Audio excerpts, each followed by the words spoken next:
Hi guys, good morning. I hope आप लोग ठीक होंगे। मैं भी अब ठीक हूँ। कल आप लोगों ने मेरा मिनी ब्लॉग देखा होगा। मैंने उसमें डॉक्टर के पास विज़िट किया था। मेरे प्लांटर फेशिया का पेन था। तो जिन लोगों को नहीं पता है कि प्लांटर फेशिया क्या होता है, मैं उनको बताती हूँ।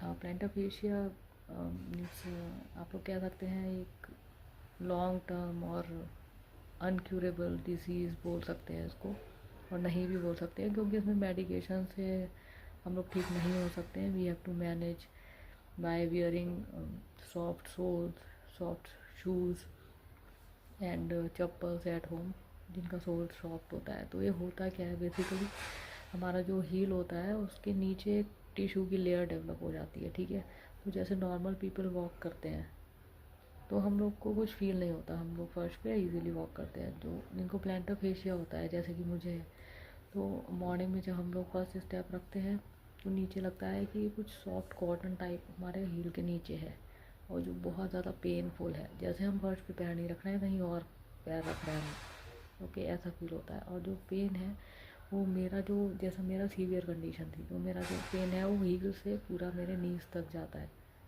ठीक है, तो अभी जो प्रॉब्लम हो रही है वो मुझे राइट लेग में हो रही है। अदरवाइज़ मुझे दोनों लेग में होता था, बट मॉर्निंग में होता था, आफ्टर दैट इट सप्रेस्ड। अब नाउडेज क्या हो रहा है कि मेरा फुल डे ही होता है कंटिन्यूस।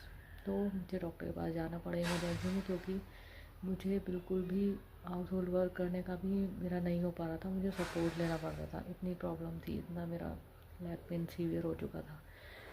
तो फिर अब मुझे डॉक्टर ने फिजियोथेरेपी सजेस्ट किया है, प्लस स्ट्रेचिंग एक्सरसाइजेस।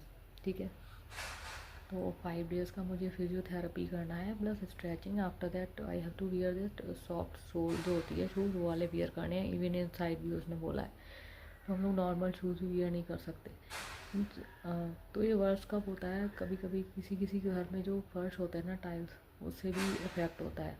अभी जैसे मेरा अभी कुछ मंथ से बिल्कुल प्रॉब्लम नहीं थी, मॉर्निंग में थोड़ा सा होता था, फिर सप्रेस हो जाता था। बट अभी क्या हो रहा है पता नहीं, सडनली क्या हो गया कि मेरा इतना ज़्यादा सीवियर हो गया। इवन मैं क्राई कर रही थी। 2 दिन पहले तो मैं रात में जाने का सोच रही थी इमरजेंसी, मेरा इतना पेन सीवियर था। मेरा राइट लेग, मैं लेफ़्ट लेग से ही चल रही थी, या तो मतलब वैसे लंगड़ा कर चल रही थी, इतना ज़्यादा सीवियर था मेरा प्लांटर फेशिया। तो और एक और इसमें हम लोग क्योर कर सकते हैं इसको, जैसा मुझे डॉक्टर ने सजेस्ट किया है, वार्म वाटर में सॉल्ट डाल के वो हम लोग अपना लैब पुट कर सकते हैं। मीन्स बोथ लैब अगर दोनों में है तो हॉट फर्मेंटेशन इसको बोलते हैं। प्लस एक्सरसाइज, यही है इसका क्योर। अदरवाइज़ इसका कोई क्योर नहीं है। You have to manage. जैसे कि माइग्रेन होता है, माइग्रेन का भी कोई इलाज नहीं है। ठीक है, हम लोग को मैनेज करना पड़ता है। ऐसे ही प्लांटर फेशिया का कोई इलाज नहीं है, हम लोग को मैनेज करना है। शूज़ कैसे पहनने हैं, चप्पल कैसे पहननी है, और रेस्ट करना है, ज़्यादा खड़ा नहीं होना है। ठीक है, और ज़्यादा देर वॉक नहीं करना है, बॉडी को रेस्ट देना है। तो this is the way how we can manage the plantar fascia. ठीक है, जिन लोगों को है ये प्रॉब्लम वो ये सब चीज़ें करके मैनेज कर सकते हैं। जिनका सीवियर होता है उनको फिजियोथेरेपी की ज़रूरत होती है, जैसे कि मुझे है।